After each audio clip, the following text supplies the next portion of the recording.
Good afternoon, everyone. Welcome to our Environmental Matters webinar. The session is recorded. I have muted all of you, but you're welcome to unmute yourself if you want to ask a question. Otherwise, you can just put a message in our chat box and we'll take it from there. And Johannes moderates and he's going to take the session from here. Thank you, Johan. Thank you, everybody. Nice to see some familiar faces and some familiar names. Today we're going to talk about environmental matters, and we've got two members on the panel, Elke Watson and Andrew Husted, and I'm going to ask them to introduce themselves. No better than self-introduction, and then I've got a few questions for them, and then we received one or two questions from our members, which we'll post to the panel. Before I let Elke go first, just apologies on behalf of Irby that we advertised to be on the panel. Unfortunately, he's not feeling well and he had to excuse himself. Over to you, Elke. Thank you. Good afternoon, everybody. It's wonderful to be on this panel, and I hope we will have some interesting and robust conversations today. As I said, my name is Elke Watson. I'm currently the environmental compliance consultant at Second Opinion Consulting, as well as Biodyne, which is a microbial company. We supply organic microbial treatment for wastewater treatment and that kind of thing. I hold a master's degree in environmental law. My focus currently is on environmental compliance, so to make sure that our clients comply with environmental law, with environmental legislative compliance. So I'm just going to quickly start off to say that I think with all the HOAs or the managers, they're aware of legislation, especially, for instance, the OHS, or Occupational Health and Safety Regulations. They have the committees in place, that kind of thing. And they're also lucky because they've got one book, which is, you can't see it, but it's a book. So it contains all your legislation. Unfortunately, it's not the case with environmental law. I think there's currently more than 100 pieces of legislation. And that, there's national legislation, there's provincial legislation, and there's also local legislation that you have to comply with. Now, for some reason, a lot of people don't see environmental compliance as too important, but I think, if people realize the consequences, firstly, obviously, you can be held liable personally as a director. For instance, if there's a pollution case and there's been contravention of that. So, I think the fines that rush is from about 5 to 10 million, and then being held personally liable is not a great thing. So it's quite important to, what we work on is what we call an environmental legal register. So we look at an estate specifically, and we'll then determine the environmental compliance or legislative matters that you've got to comply with, and we add that to a register. And that just makes the life of the environmental or the homeowners associations easier, just to make sure that they meet these requirements.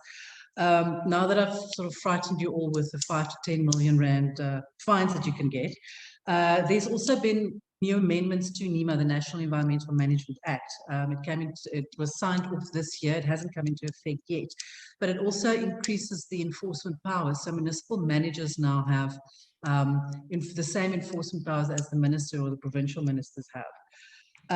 So just to talk specifically, let's look, if you look at, for instance, water uses, there's the National Water Act, which identifies different types of water uses. So the first one, for instance, is taking water from a water resource, especially with droughts and so on. A lot of estates have sunk boreholes. In terms of legislation, it's got to be licensed because it's seen as a water use. There's also storing water. A lot of estates also irrigate the golf courses, that kind of thing. You generally need a license for that kind of thing. Then you also go to what we call general authorizations, which is sort of the smaller brother of licensing. It's a little bit easier to register for that. And that's where you look at, for instance, irrigating with wastewater. There's some estates that have their own sewage works, and they treat this water and then it's irrigated. Well, you need a general authorization or authority for that to be able to do that, and there's certain requirements that you have to follow. So if you are going to store that water, there's also specific requirements for that. Another example, and we've actually had a question on that, is invasive species. What are the requirements for invasive species? A lot of people wouldn't know that, for instance, gum trees are a category 1B trees, so they actually have to be removed. So you get different types of categories: 1A, 1B, category 2, category 3. So it's important for, if there's an environmental manager or then for the HOA, to be aware of these requirements. And that's where we come in, where we provide a register and then obviously advice and management plans as well. I hope I've said enough. Now we're going to ask you some more questions. Elke, thank you for that. It's ready to roll there from his side. Andrew, tell us about yourself. What does your company do? Thanks, Johan. Yeah, thanks very much for the opportunity. So my name is Andrew Husted, and I am director of the Biodiversity Company. I founded the company about 6 years ago, and I've been in environmental consulting for the last 15 or so years. Essentially, our little company is a team of 20 specialists. So we are anybody that deals, me particularly, I've got my master's in aquatic ecology. So basically my experience is with freshwater systems. So I work on rivers and wetlands. But the other specialists that are part of my team, we have guys that are hydrologists, some guys that work with soil, agriculture, fauna, flora, so plants and animals and so forth. And we work pretty much all across the country. We work a lot into Africa as well. And over the last couple of years, we've been getting quite involved with a lot of estates. And sometimes it's from the early stages, helping with the development of certain plans that they can implement. But more often or not, it's actually we get called in as a reactionary measure. So perhaps once one of these laws that have been cited also have been contravened, we come in. So if somebody's cleared indigenous vegetation, or if somebody's perhaps done something in a wetland or something, if you're interested in alien vegetation, then we come in, conduct the necessary specialist studies and try to facilitate the authorization or the permitting of that activity. So yeah, essentially we're a suite of specialists that provide biological services. Thanks, Johan. Thank you, Andrew. Thank you, Elke. Just to encourage everybody that's on the chat, please put those questions in the chat box.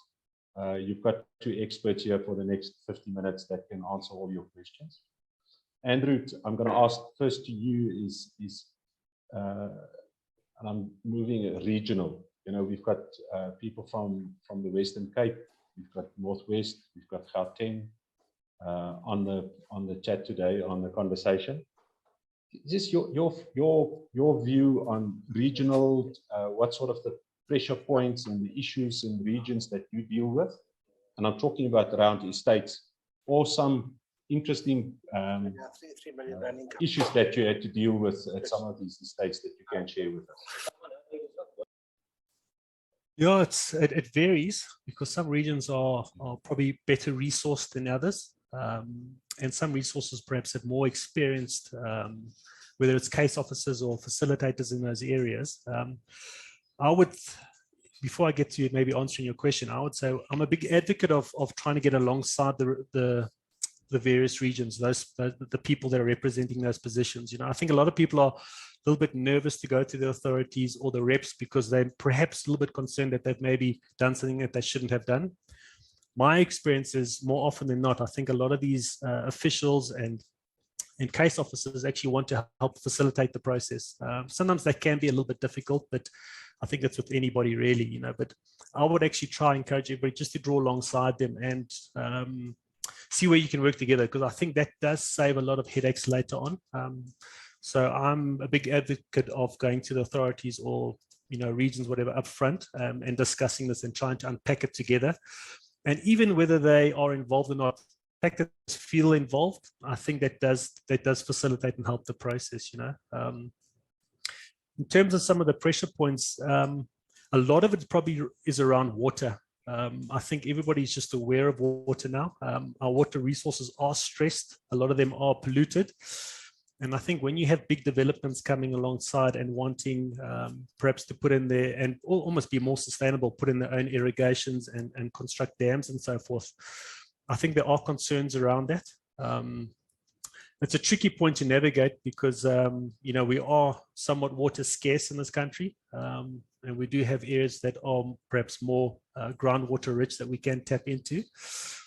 But I think the water is probably, for me, the most it's probably the most contentious one that I come across. There are other things that are more manageable, but with water being not enough, as well as in a poor state generally, us trying to navigate that and trying to facilitate these big developments that demand more, especially for golf courses or so forth, it becomes trickier.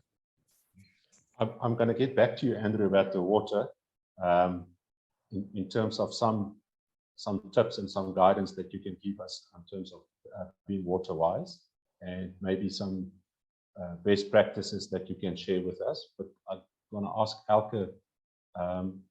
Elke, your area is very much into the legal side and compliance. Give us a feeling in terms of compliance from HOAs. Your clients with HOAs, are they compliant? Do they struggle to compliant? There's all these rules, and they've got compliance officers or the environmental officers. What's your general feeling or your view in terms of being compliant? And then while you're at it, maybe share some best practices with us, or some tips on how to be, to approach the process. Okay, well, but it depends on the estate really, and it also depends how the estate approvals were done. So let's, especially with your newer estates and so on, but really from the early 2000s, estates would have had to apply for environmental approval for the development of the estate, and generally there would have been a requirement for an environmental management plan, or in certain circumstances environmental management system, to be followed or implemented by the developer and then the HOA. So it really depends on that. So, you generally find that it also depends on the size of the estate and the difficulty. So, your bigger estates, it might be more difficult to implement. Smaller estates, it's smaller to implement. So I would say that if you have these kind of documents, these people are definitely, the HOAs are definitely aware of it. They don't always know they're not always sure how to implement these things. For instance, just to go back to invasive species, if you look at your water plant's bulrush, which is actually not a declared invasive species, and it has a lot of positive attributes as well, but then you get around a Donax, which is a category 1A, which means you've got to get rid of it. And they might know that they have these things, but they don't always know how to get rid of these things. And that's where we also get involved, and I'm sure with Andrew as well, where you look at a management plan, whether it's a management plan for the whole estate or whether it's a management plan just for specifics like this. Then you look at, for instance, waste management. Depending on where the estate is, whether you're on a metro or whether you're out in the countryside, what do you do with your recycling? Is there recycling at source? Is it, picked up by the municipalities? Things like bulbs, batteries, that kind of thing. Estates don't often know that these things actually have to be separated separately. So what we, for instance, I was at an estate at Stellenbosch, but what we, for instance, did is we had battery boxes, and people brought their batteries into the HOA. So again, it was educating our members at that time and telling them we have these available. We had a big skip available for electronic waste, which would then be picked up by a company recycling it. So it really depends on the estate itself and the awareness. If there is no environmental management plan or system, then it obviously becomes a little bit more difficult. And that just goes back to, again, your environmental register, because it also almost works like an audit document where you can then say, okay, yes, I am meeting this requirement, or I'm not, and what are now the steps to start following these. I just want to ask you on the plan, because one of the first estates that I managed was designed before 2000. Environmental guidelines. So now you start as an estate manager, you've got to develop the plan. If I develop an MOI, it's easy. It's the Companies Act prescribed. This is how you should do it. There's a template, and I can go to a lawyer. So what I found quite difficult with the environmental management plan to start off is, where do I go to? The guy who shouts the loudest in the room says, this must be in, this must be in, this is the best practice. Are there some guidance that you can give our members? Are there something that they can work from? Give us an idea. Oh, that's a difficult one. If there is an environmental management plan in place, then obviously this has to be implemented by the HOA. And then, you know, if you do not have that kind of knowledge or experience, it's actually to appoint either on a consultative basis or to appoint somebody permanently. I was an environmental manager at an estate for 8 years, where we actually implemented the MS. To make sure that all those requirements are met. So, you know, it's very difficult otherwise, but, you know, some things are actually almost low-hanging fruit. You know, some things are easier to do than others. So maybe start focusing on those, and the ones that you battle with, get some advice. You know, put somebody on retainer for that matter. It doesn't have to be a huge expensive thing, because people often obviously think it's hugely expensive, and it doesn't have to be. Okay. And I assume best practice is, even if it's legislated your estate or not, put a plan in place. Start small, start small, do the basics right. Some of it is common sense, and work through it. You know what, best practice is an amazing thing, because you actually learn through the years. So what was required in 2001, I'm actually working with an estate now whose EMP was established in 2002 and was approved. It's now 20 years later, you know, so certain of those requirements from the authorities are not relevant or valid anymore. Best practice have shown that it doesn't actually work that way. So I think what you also have to keep in mind is these documents should not be closed documents. They should be open documents and working documents that you can actually change that. And I agree with Andrew what he said earlier. You know, the authorities are not the guys who stand there with the whip. My experience has also definitely been that they, you know, they're there to help you, and they're there to work with you and not against you. Yes, obviously, you know, if there's a repeated pollution, things are going to change, and they are going to hit you with a whip. But so it's see it as a working document, and get help from the authorities as well, and work with them. Thank you. Back to you, Andrew, about the water.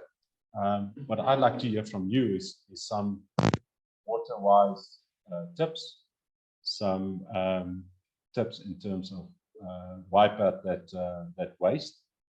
And I know you've got lots of plants in the States, but most estates either generate their own water or they get it from council, and most guys do have their own irrigation systems. So they actually work with 2 types of water. And then you add the sewer plant. So given those 3 things, give us some tips, some background, some good stories. And now that you're dealing with the mines, maybe you want to just touch on the water that's been polluted by the mines. You know, how serious is it? Is there something that you can tell us? Yeah, it's a big question. So I always think with water, there's 2 things that we've got to try to focus on. So we're always looking at the volume of water. So often the authorities always want to know how much water is being lost out of a system. And then the other thing is we need to focus on the quality of it. Unfortunately, with water coming into our catchments, a lot of it is impacted before it even gets to us. We can compound the impact by, you know, certain practices on our properties, and then we can obviously we can actually decrease the amount of water that's in those systems by, you know, whether it's irrigation and so forth. You know, I think a question I learned early on in my career was from a guy by the name of Alan Batchelor. He's passed away many years ago, but he always asked the question, what is it that you want from a system? Because you can design anything, you know, but if it's not going to achieve your key objective, well, then it's pointless, you know. And I think that speaks true for a lot of water courses in particular, you know. So I often ask people when they're coming up with a design, what is it that you want to achieve from this? Do you want it to polish water? Do you want it to hold back water, so attenuate maybe for your stormwater? Do you want it to be something beautiful to look at where people can walk, you know? And those are all good things. And you can include all of those things. And there's no issue with that, you know.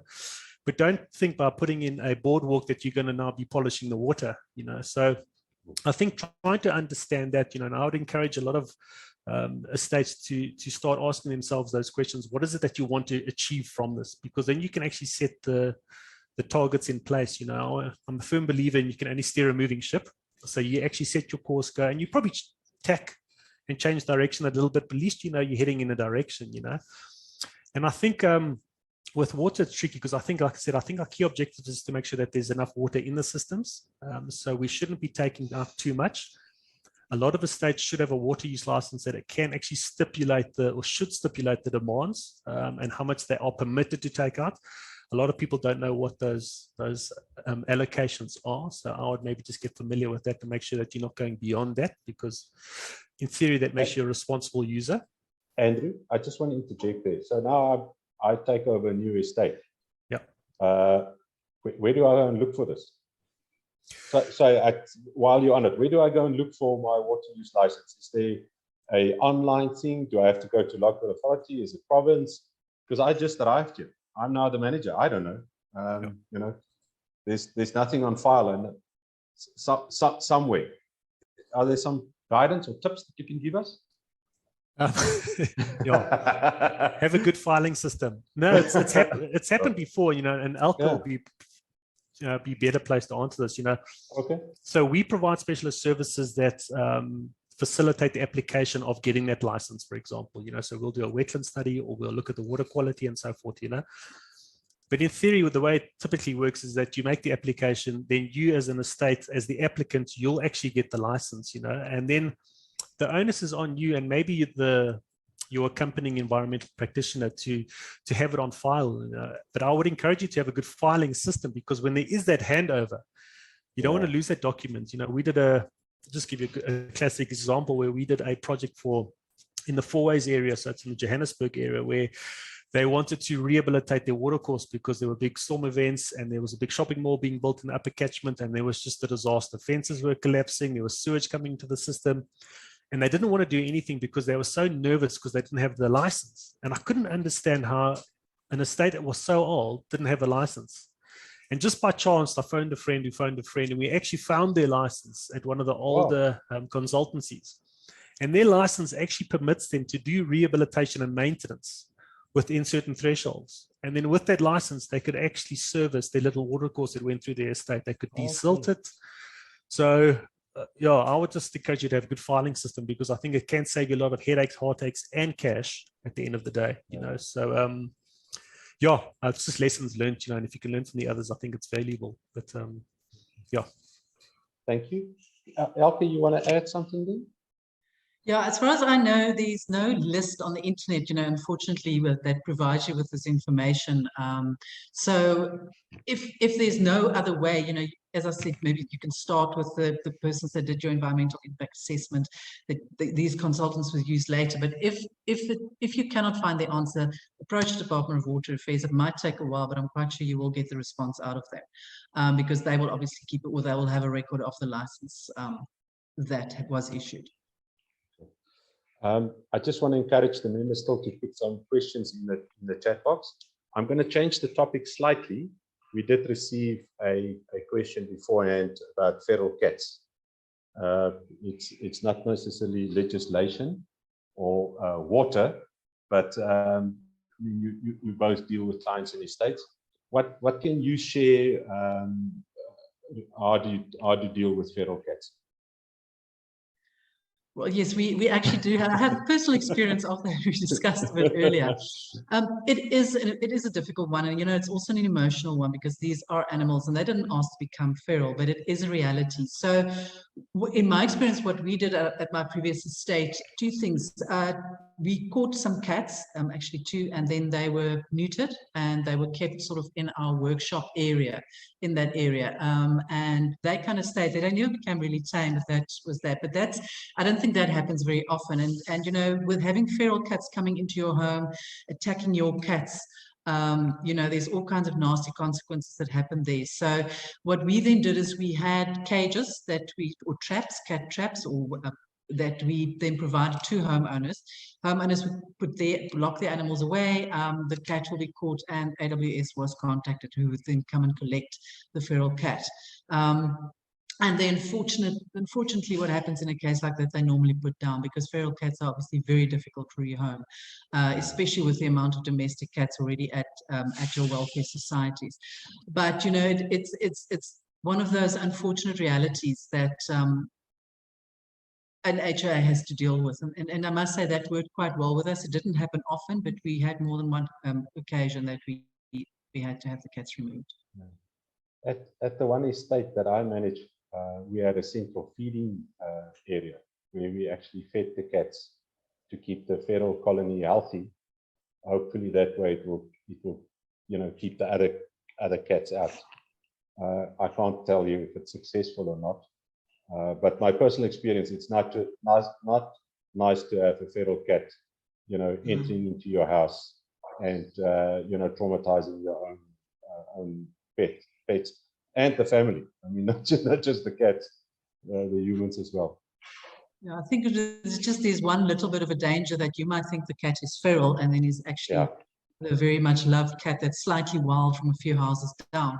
I know that in Stellenbosch, what they would do is they would still put a photo on of the cat, and say, look, we have this cat. This is more for domestics, but that might also be an option just to arrange with your welfare society if they do remove these cats that they advertise. What we also did at the estate is we took a photo of the animal, and we would put a photo on our communication system to the homeowner to say, look, if it is your cat, he is providing, he has been taken to the animal welfare society.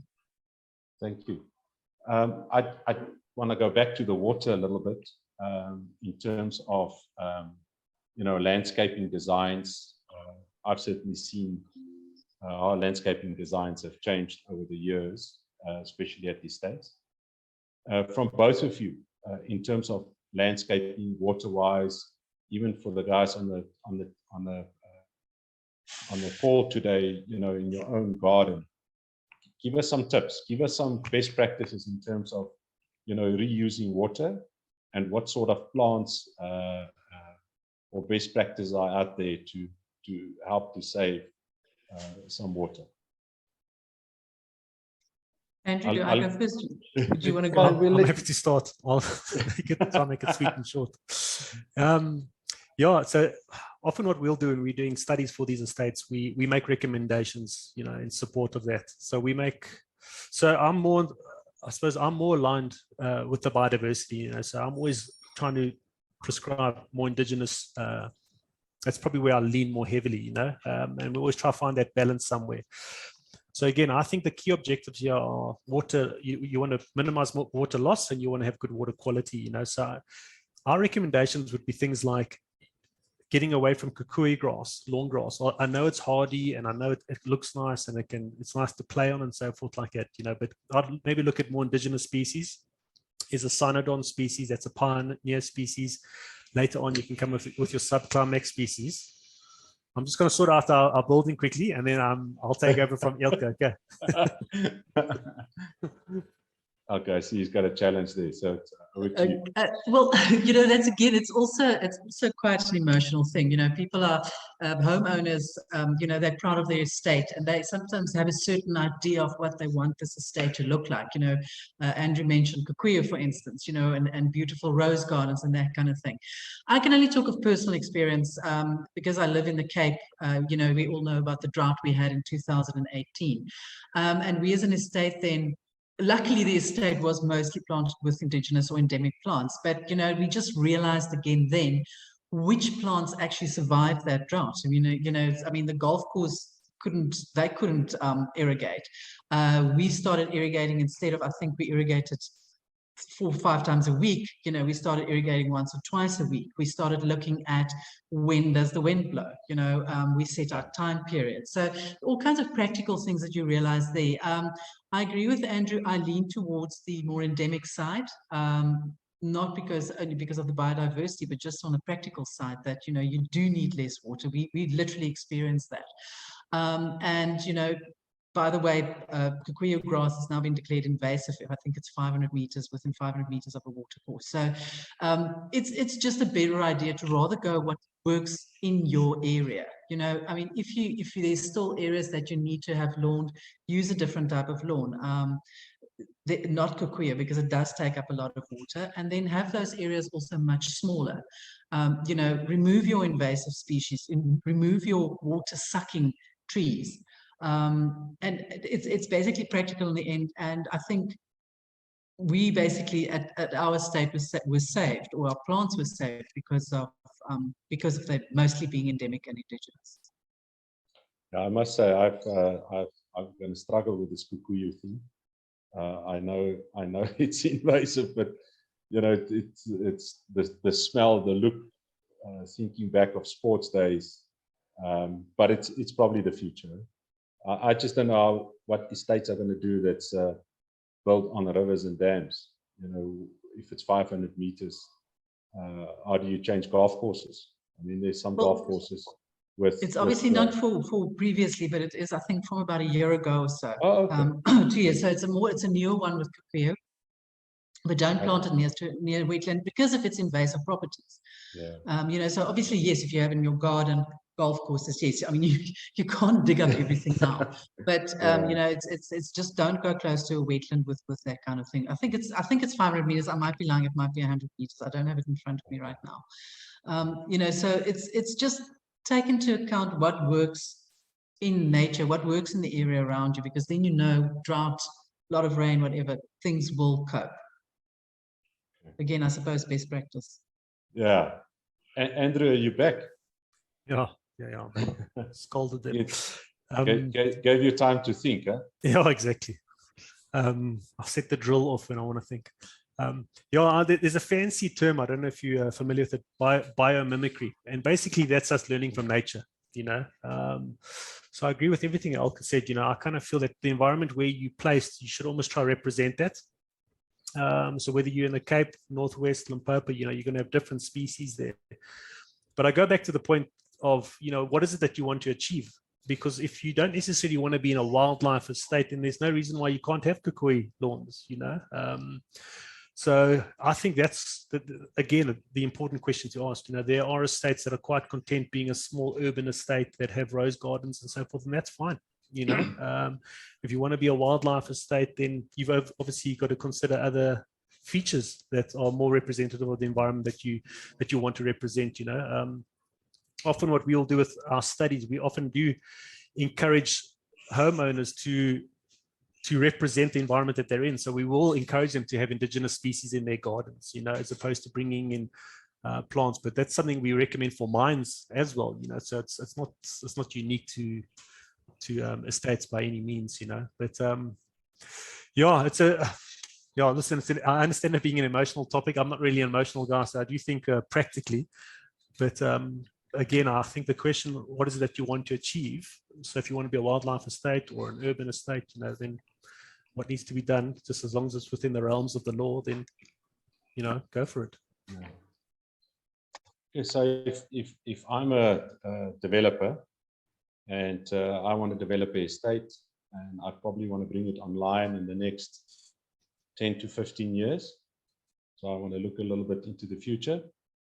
And if I appoint the two of you as my consultant to help me, how do you see the estates, especially from a environmental point of view, are going to look into the future? I need to challenge you a bit here in terms of your thoughts. What sort of changes can we look out for, and where do you think the changes are going to be? I think for me, it'll be self-sufficiency. That you have very little dependence on outside sources. I don't have to mention electricity, obviously, but it's if just to take one example, we've spoken a bit about water. Recycle water. If you're building a new estate, you now have the opportunity of building water purification systems that you can keep on reusing your water. Instead of, obviously with older estates, it's a little bit more difficult, but so that's just one example of reusing what they call the circular economy, is that you don't lose that water, that it's used and it's cleaned and it's used again. Another thing, like a composting area. A lot of estates don't have space for it, but a lot do. Draft up a composting plan. There's nothing as satisfying as taking your waste, your plant waste, and composting that and reusing it in your own gardens. In the long term, it's not only a big it's a fantastic feeling of being able to say, we in the circular economy. We don't have to pay money to have something that we can actually reuse again, driven away somewhere else. So those two are, I think those two are important. But for me, it is look at the circular economy, and when you design an estate, look at being more self-sufficient. Unfortunately, we are going to have droughts again. I'm talking now with the Western Cape, definitely. It is going to happen again. We've had the opportunity, be prepared for it this time, and it makes it easier if it's a new estate. Before I give Andrew a chance, because in my prep, one of the things that I made a note of was compost, now that you mentioned. Is it something that you pick up that your clients are driving? Do they spend time and energy on it? Or is it a nice to have, and oh, by the way,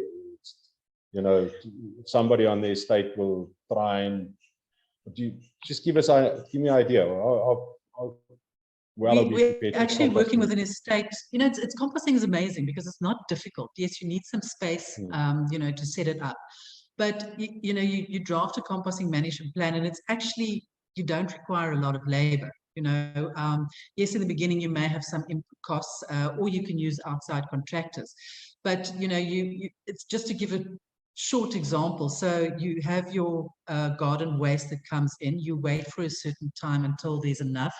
You then get an outside company in who will chip or mulch this product for you, because obviously just sticks and stones or sticks and big pieces are not going to compost quickly. It's going to take years and years and years. And then you've got two options. You can either dig a hole, chuck it in there, use some compost accelerator compost products, and close it up and forget about it. And a year later, you can open it up, or not even 6 months, 3 months later, you can open it up and it's become beautiful compost. The second option is to actually enclose it with plastic. You can even, reuse plastic that you buy from the farmers. They've got those big white bags that they in the Cape that they put over their products to sort of, keep it for a while until it goes to market. And again, your compost is mulched or chipped, it is treated, and a few months later, you have beautiful compost. Yes, you've got to measure the temperature and so on, but it's actually not a lot of labor, and it's not a huge amount of money. As I said, yes, there are some input costs depending on how far you want to go. And, are you going to buy your own tractor and your own mulch, or are you going to get somebody in to do it? But we have estates that are now starting to look into it. And I'm actually meeting again early next year, but I've already started writing a compost management plan for this estate. The estate that I used to work at, we started doing that in 2013. And I don't think they've bought in compost for, 7-8 years. Okay, so you're talking about a compost plan, like an environmental management plan, so it can. Yes, it's a management plan. It's a short plan that you write of a couple, 5-6 pages. Okay, Andrew, future. If you look in your crystal ball, how do you see the estates and the environment, and how will it look like in 15 years' time? So I've looked at a little bit of data for some of the projects we had, and I think a lot of it also stems from COVID.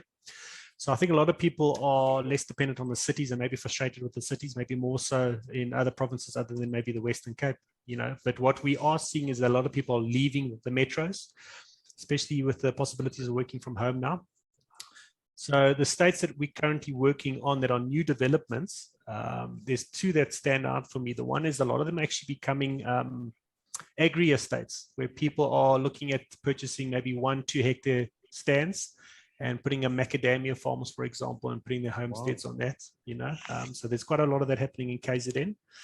And I think what people are wanting is space. Strangely enough, people want isolation. I'm a twin, so I've never had isolation in my life. I've got kids now.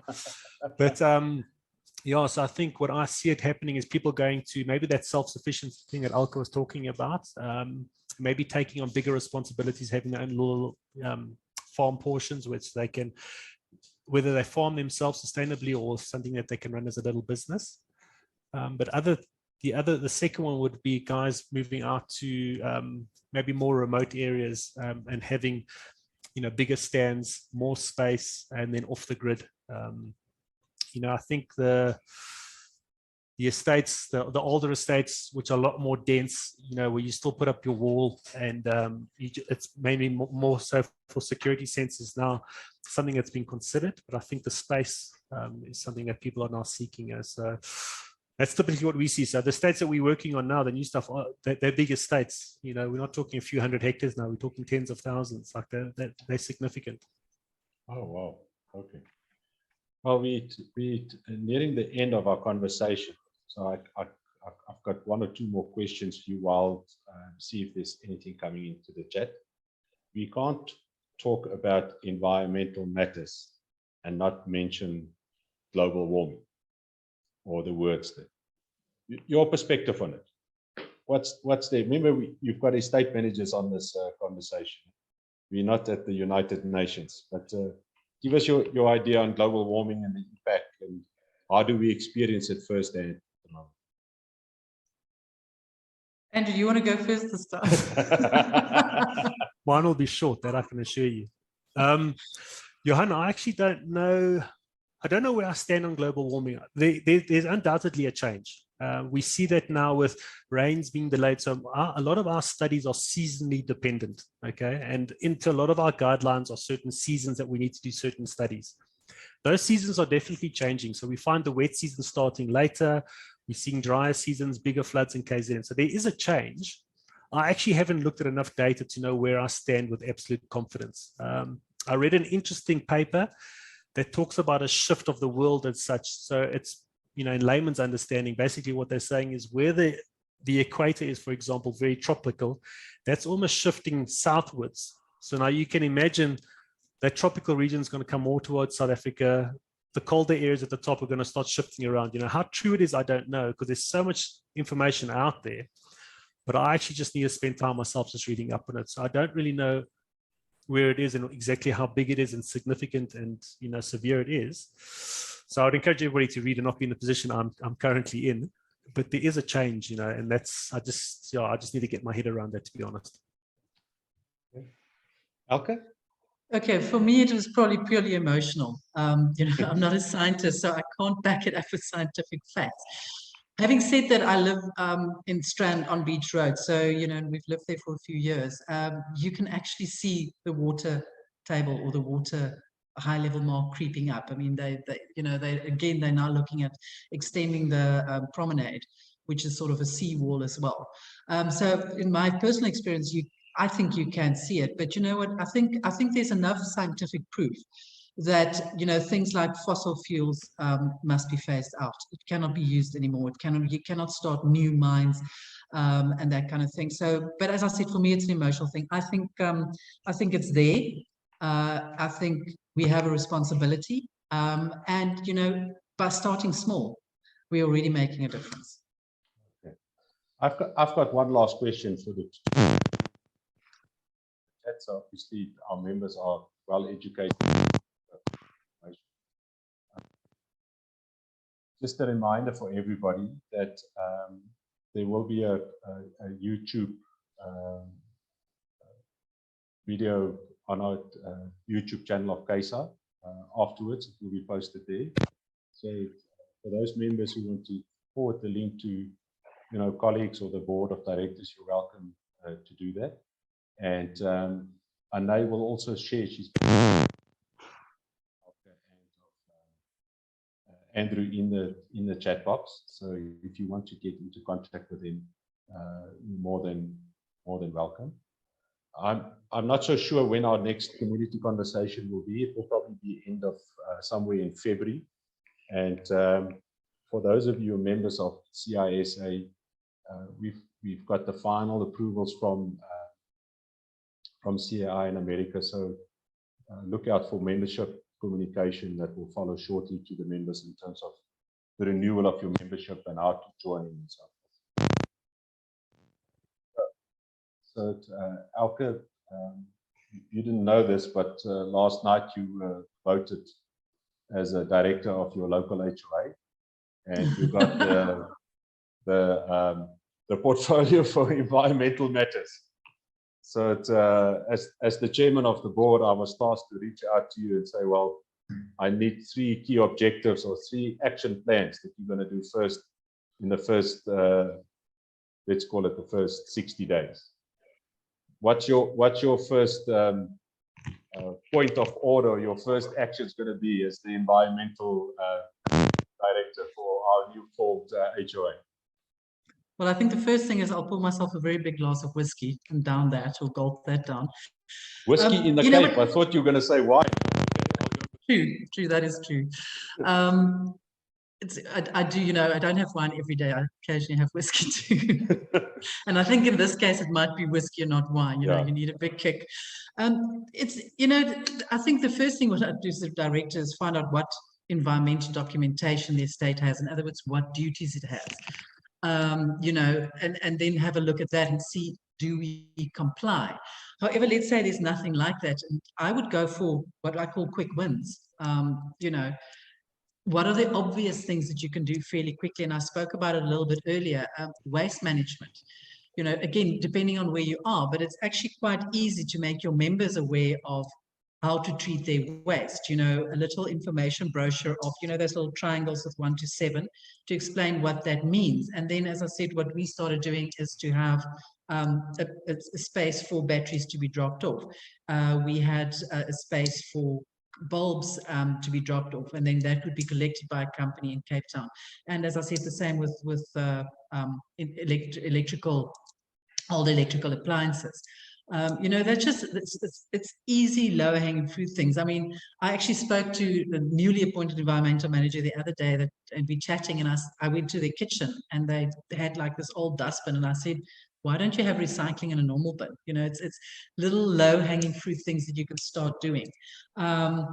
Your water use, have a look at that. Is there a way to lower that? Your electricity use, is there a way to lower that? Do the people in their homes have electricity saving devices? I think educating your homeowners, having information evenings on certain environmental topics, chat about invasive species. So it's a difficult one, but I think, go for the easy stuff first and show your homeowners that you're serious about what you're doing. And it's not actually that difficult to implement environmental compliance. Thank you. You've just been re-elected for another term. Congratulations. So Andrew, I serve, I wear many hats. So I'm also the chairman of another association.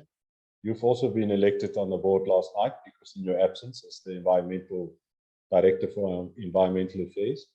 What will your first action points be? So I can give feedback to the board. Resign. No, I am. Oh, I was waiting for that. I actually do live in an estate, and I actually went to the chairman a few years ago and I said, I'm happy to be involved, but I want to be backstage. I don't want to get involved because I know how complicated it can be. Yeah.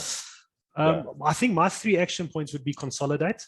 So talking to some of what Elke is saying is understanding what you have in terms of legal constraints, legal requirements, legal commitments, also what you have in terms of resources, what's your budget allocation, what staff do you have, and work within that, And then I'll try and understand what those targets are that you're trying to achieve.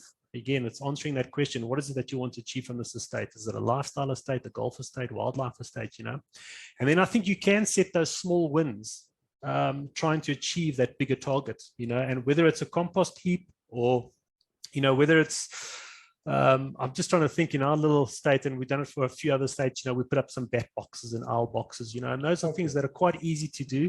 They do require a little bit of maintenance.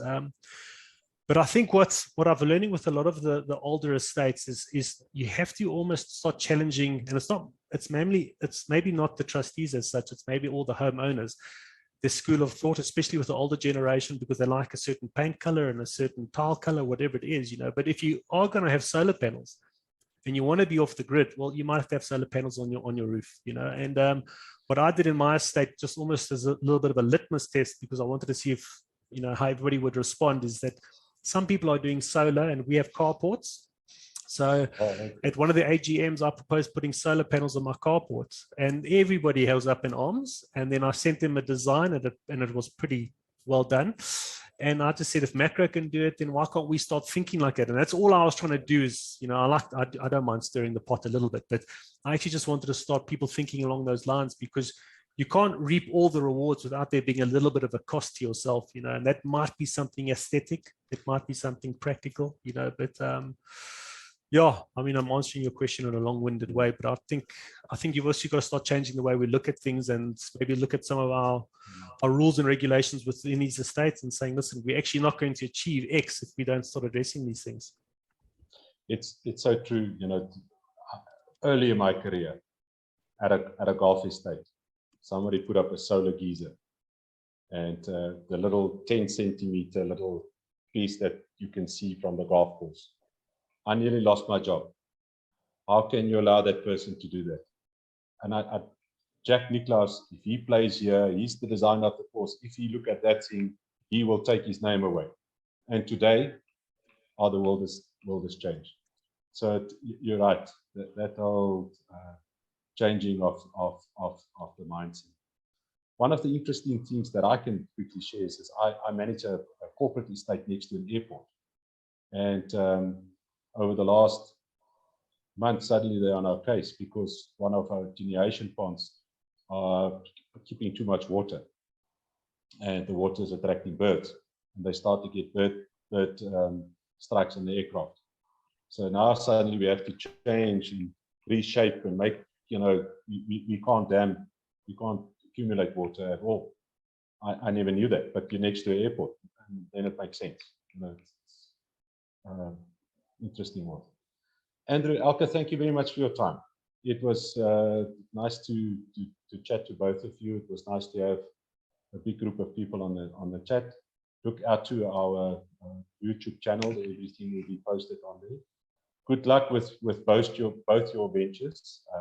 I hope that if there's any questions, certainly the members will reach out to you, and hopefully you can be of assistance. And I greeted somebody this morning, and as I walked out, he said, "Well, Merry Christmas and Happy New Year and seasonal greetings." So that's where we are at the moment. Maybe we should have put the little other Christmas themes around us as a background. But to both of you, thank you for your time. If there are no questions, before I give you the last chance, I don't see any questions. Anybody? Then I'm going to give Andrew a chance, and then the last word, obviously, from the lady on the Zoom, and then we're going to close the meeting. Oh, thanks very much. I really enjoyed it. You can see I'm still celebrating Movember, but yeah, December's around the corner. But yeah, I really enjoyed it. It wasn't what I expected, but I think conversations are good. I think they're healthy, and we should challenge each other, challenge the way we look at certain things, whether it's emotions or whether it's the way we're trying to be pragmatic. But I think it's good to have conversations. So I would encourage you guys to keep going, and I'd be happy to be invited back. Yeah, I quite enjoyed it. So thanks very much. Yeah. Thank you, Andrew. Elke, last word from you. Thank you. Yes, I agree. I really had fun, and I'd love to come back, and we can always talk about environmental matters. It's my passion. Just a quick one. I think there was a question about gum trees. I don't know if that's sorted out or whether you still want to have a quick chat about it. You can. We still got time. I thought we alluded to it, but address it for sure. Okay. Well, yes. I just specifically gum trees. I happen to have my invasive alien plants of Africa book here, and they are in a eucalyptus. I think there's about 5 or 6 species. They are invasive species, and they're category 1B, which says invasive species requiring compulsory control as part of an invasive species control program. Remove and destroy. These plants are deemed to have a high invasive potential that infestations can qualify to be placed under a government-sponsored management program. So in this case, it doesn't deal with the birds breeding there, but the estate management, if these trees fall on their property, communal property, there is actually a responsibility to remove these. Obviously, with the herons breeding there right now, do not, wait for the herons to finish their program for that, as a matter of speaking, and then remove those trees. But because they are invasive and they've been declared invasive, you actually have to remove. Sure. I don't know where the question came from, but where I sit on my patio, I overlook the estate next to us. Probably 5 or 6 huge blue gum trees, and the herons are breeding there at the moment. It will change the skyline if they remove it, but it's on water. So yes, yeah, just to give you an idea, the invasive ones are the river red gum, sugar gum, spider gum, curry, and the salina gum, rose gum. So it might be that the blue gum tree specifically has not been identified as an invasive species. So, I think for the estate, just to make sure what type of gum it is. And then, it's quite easy to actually research invasive species. South Africa has a good website just to research and see which kind of gum you have, and then whether you have to remove it or not. Thank you, everybody. Again, thank you, Andrew. Thank you, Elke. And thanks for Anay, who's in the background organizing everything. Nice to see some familiar faces. And for those of you going to go on a nice, long, extended break, drive safely and see you at the next community conversation. Thanks, guys. Thank you. Thanks very much. Thank you.